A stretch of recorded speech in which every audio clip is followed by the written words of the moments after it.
Welcome to commerce study circle कुबड़ी। प्रिय छात्रों, पार्ट 1 चैप्टर में हम तुम लोग को बताए थे कि अंश कितने प्रकार के होते हैं। उसमें हमने कहा था कि अंश दो तरह के हैं, पहला प्रेफरेंशियल शेयर और दूसरा इक्विटी शेयर। आज हम ये बताने जा रहे हैं कि अंशों का निर्गमन मूल्य, इशू प्राइस ऑफ शेयर क्या होता है। तो हम जो कहे थे पिछले दिन कि अंश दो प्रकार के हैं। अंश को संयुक्त पूंजी वाली कंपनी या पब्लिक कंपनी शेयर बाजार में बेचने के लिए प्रस्तुत करती है। तो जो शेयर वह बेचने के लिए जनता को खरीद करने के लिए प्रस्तुत करती है, उसका मूल्य, उन शेयरों का मूल्य कंपनी द्वारा उसके प्रविवरण पत्र में, प्रोस्पेक्टस में अंकित रहता है और वह मूल्य 3 तरह से अंकित होता है। पहला, सम मूल्य पर यानी ऐट पर या सम मूल्य का अर्थ ये हुआ कि यदि उन अंशों का अंकित मूल्य 10 रुपया है तो कंपनी बाजार में अपने अंशों को उनके अंकित मूल्य पर ही विक्रय करने का निर्णय लिया है, यानी 10 रुपए का शेयर 10 रुपए में ही बेचेगा। ऐसा उसने अपने प्रविवरण पत्र में वादा किया है जनता से। दूसरा, उन अंशों को यदि वह चाहे तो उसके अंकित मूल्य से कुछ मूल्य ज्यादा पर भी बेच सकता है। जैसे 10 रुपए वाला अंश यदि है और उसको 2 रुपया अधिक यानी 12 रुपया में बेचना चाहे तो उसका बिक्री मूल्य 12 रुपया होगा, जिसमें 10 रुपया उसका अंश पूंजी कहलाएगा और 2 रुपया प्रीमियम की राशि कहलाएगा। और इसका जो निर्गमन हुआ वो प्रीमियम पर निर्गमन एक्ट प्रीमियम कहलाता है। तीसरा, कंपनी कभी कभी नया होने के कारण या कुछ कारण से अपने अंशों को कम मूल्य पर भी, अंकित मूल्य से कम मूल्य पर भी बेचने का प्रविवरण जारी करता है। तो कम मूल्य का अर्थ यह हुआ कि 10 रुपए का अंश यानी 2 रुपए कम पर या 1 रुपए कम पर वह बेचने का वादा करता है प्रविवरण के हिसाब से। तो 10 रुपए का अंश यदि 8 रुपया या 9 रुपया में बेचता है तो उसको कंपनी की ओर से कटौती या बट्टे पर निर्गमन कहा जाता है, एट डिस्काउंट कहा जाता है। यह निर्गमन, डिस्काउंट पर जो निर्गमन होता है उसके संबंध में एक बात और है कि निर्गमन डिस्काउंट पर हो भी सकता है और न भी हो सकता है। उसके लिए 2 धाराएं बनाई गई हैं।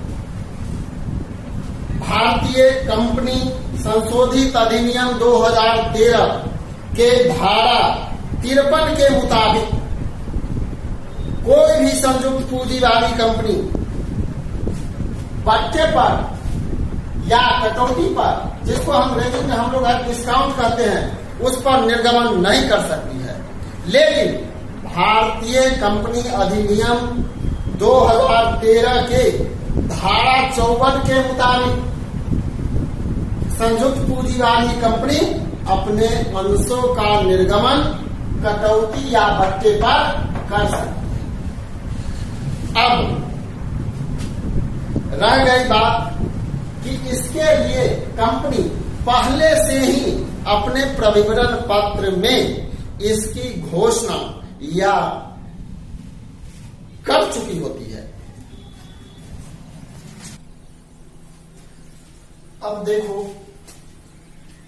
अब हम चलेंगे अंशों के निर्गमन की प्रक्रिया, यानी procedure for issue of share.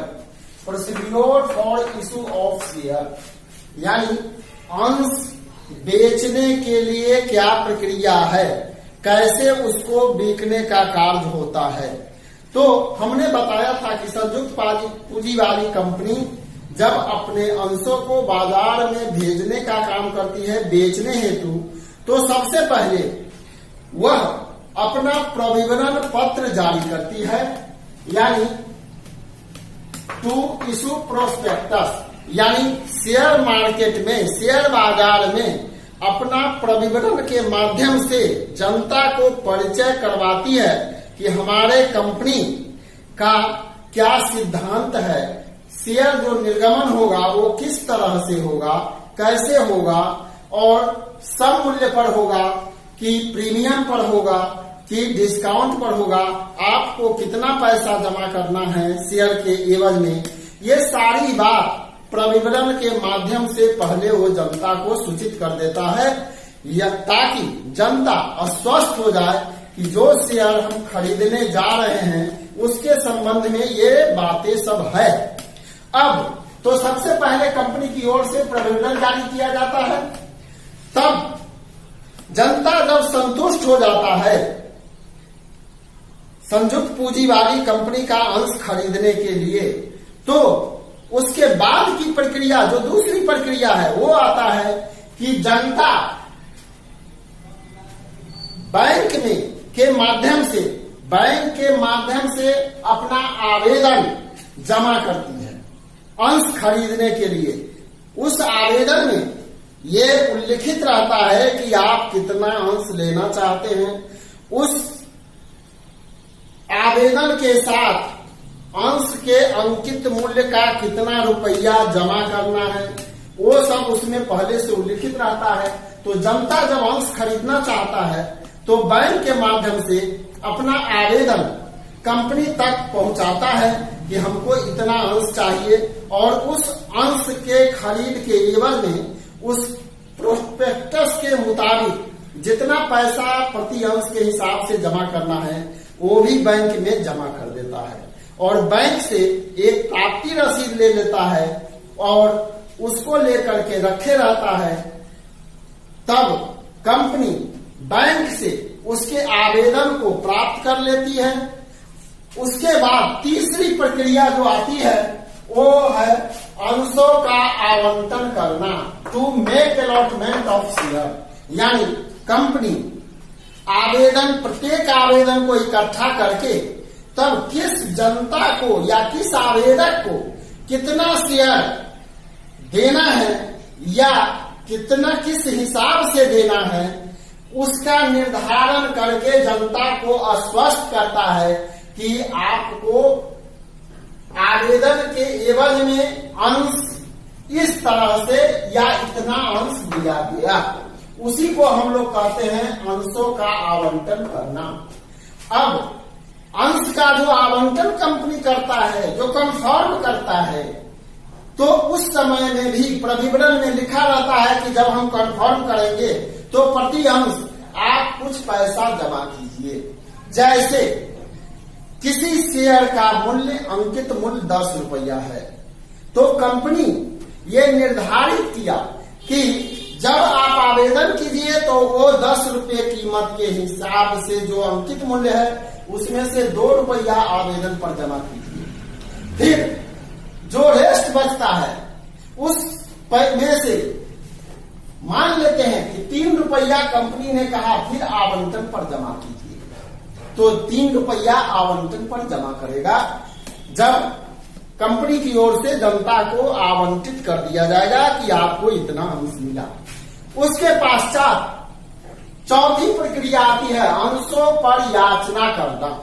अब जो रेस्ट पैसा उस अंश का बच गया, जैसे हमने कहा कि 10 रुपये उसका मूल्य है, 2 रुपया आवेदन में मांग ले लिया है, 3 रुपया आवंटन में ले लिया, अब बच गए 5 रुपया। तो 5 रुपये की राशि को याचना पर कंपनी कहेगा कि भुगतान कीजिए। तो कंपनी पहले मांगती है, फिर जनता के द्वारा उस पैसे को जमा किया जाता है।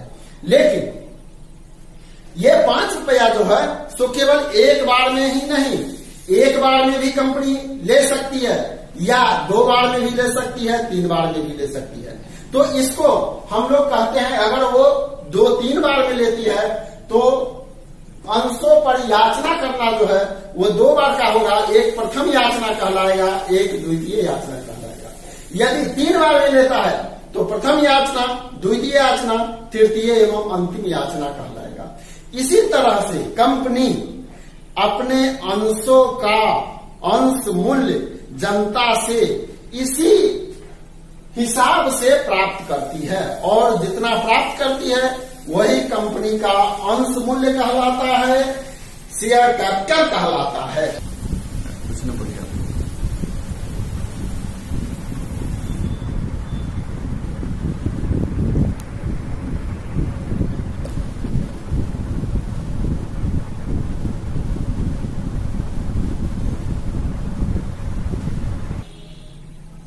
देखो अब हम चले, कंपनी जब अपने अंशों का विक्रय करती है तो पैसा किस तरह से प्राप्त करती है इसके संबंध में हमने तुमको बताया।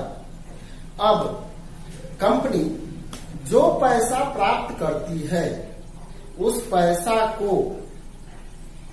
अपने बैंक अकाउंट में रखती है और इसके लिए वर्ष के अंत में एक बैलेंस शीट भी तैयार करती है। लेकिन तत्काल जो पैसा कंपनी प्राप्त किया है उस पैसे को अपने स्थिति विवरण में या बैलेंस शीट में कैसे शो करती है इसके संबंध में हम बता रहे हैं। तो कंपनी अधिनियम 2013 के अनुसूची 3 भाग 1 के अनुसार कंपनी अपने अंश पूंजी को अपने बैलेंस शीट में दर्शाती है, जिसके लिए बैलेंस शीट का हम सबसे पहले प्रोफार्मा तैयार करते हैं, उसमें बैलेंस शीट तैयार करते हैं। तो लिखते हैं ऊपर में बैलेंस शीट, उसके नीचे बाएं पक्ष में हम कंपनी का नाम लिखते हैं। इसके लिए दिया हुआ है नेम ऑफ द कंपनी, यहाँ नाम लिखेंगे।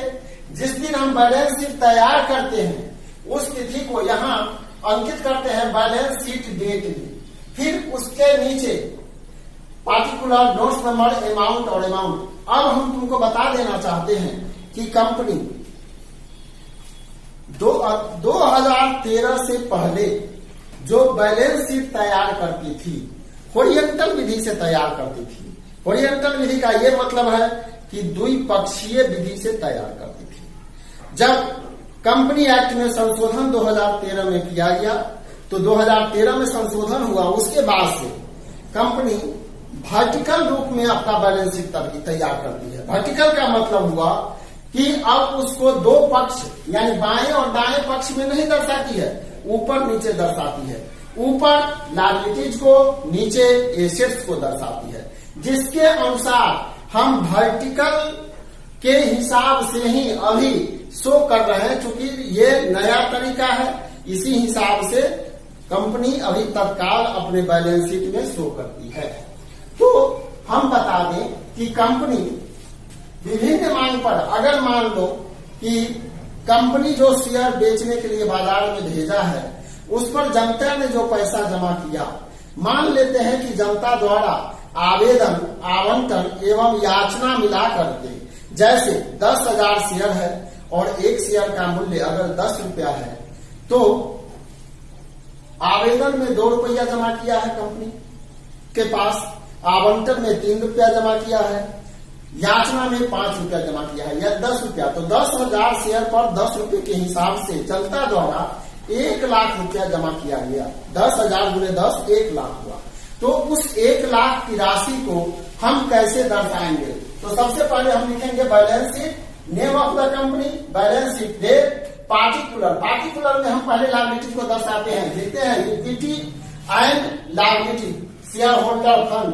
शेयर होल्डर फंड में हम शेयर कैपिटल को दर्शाएंगे। जैसे हमने कहा 1 लाख रुपया है तो शेयर कैपिटल में हम 1 लाख रुपया यहाँ करेंट ईयर के अमाउंट में दर्शा देंगे।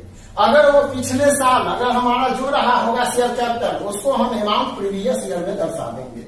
जरूरत के हिसाब से हम दोनों अमाउंट रखते हैं, अगर जरूरत नहीं है तो एक अमाउंट भी रखते हैं। इसके अलावा इस शेयर कैपिटल जो हम दिए हैं, इसका एक वर्किंग नोट भी तैयार करते हैं, जिसको हम लोग कहते हैं notes of account. Notes of account में हमने बताया था कि जो कैपिटल होते हैं मुख्य रूप से 5, वो पांचों कैपिटल को नोट्स ऑफ अकाउंट में दर्शाया जाता है। कंपनी का जब बैलेंस शीट हम बना लेते हैं, उसके बाद जब वर्किंग के लिए नोट्स ऑफ अकाउंट बनाते हैं, तो नोट्स ऑफ अकाउंट में हम 2 कॉलम देते हैं, पार्टिकुलर और अमाउंट। पार्टिकुलर में सबसे पहले हमने बताया था कि चारों कैपिटल को लिखते हैं, यानी जो मुख्य रूप से 5 कैपिटल है उसको 4 के हिसाब से हम लिखते हैं।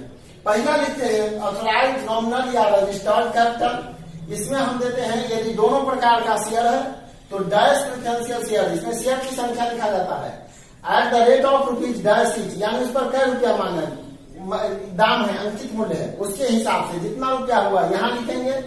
फिर इक्विटी शेयर कितना है उसको dash equity share at the rate of rupees dash etch यहाँ देते हैं। फिर दोनों को जोड़ करके हम अमाउंट कुल अमाउंट में लिख देते हैं। उसी तरह से कंपनी का जो इशूड कैपिटल है, जितना कंपनी बाजार में बेचने के लिए भेजा है, उसमें प्रेफरेंशियल शेयर क्या कितना है उसको यहाँ डाल देते हैं, कितना रुपया उसका अंकित मूल्य है यहाँ डाल देते हैं। फिर उसी तरह से इक्विटी का यहाँ डालते हैं, उसका कितना रुपया अंकित मूल्य है यहाँ डालते हैं। दोनों को जोड़ करके यहाँ हम टोटल लिख देते हैं। उसी तरह से सब्सक्राइब कैपिटल को फिर यहाँ अंकित करते हैं। उसके नीचे कॉल्ड अप और पेड अप, जो हमारा 2 कैपिटल है, कॉल्ड अप और पेड अप अलग अलग है, लेकिन यहाँ नोट्स ऑफ अकाउंट में हम दोनों साथे भी लिख सकते हैं, अलग अलग भी लिख सकते हैं, साथे भी लिख सकते हैं। तो called up and paid up capital में कॉल्स जितना हम मांगते हैं उस राशि को लिख देते हैं। उसमें अगर कोई नहीं दिया है, एरियर हो गया, तो उसको घटा देते हैं और जो रेस्ट बचता है यही हमारा शेयर कैपिटल हुआ। और इसी राशि को हम बैलेंस शीट के शेयर कैपिटल में अंकित कर देते हैं। धन्यवाद।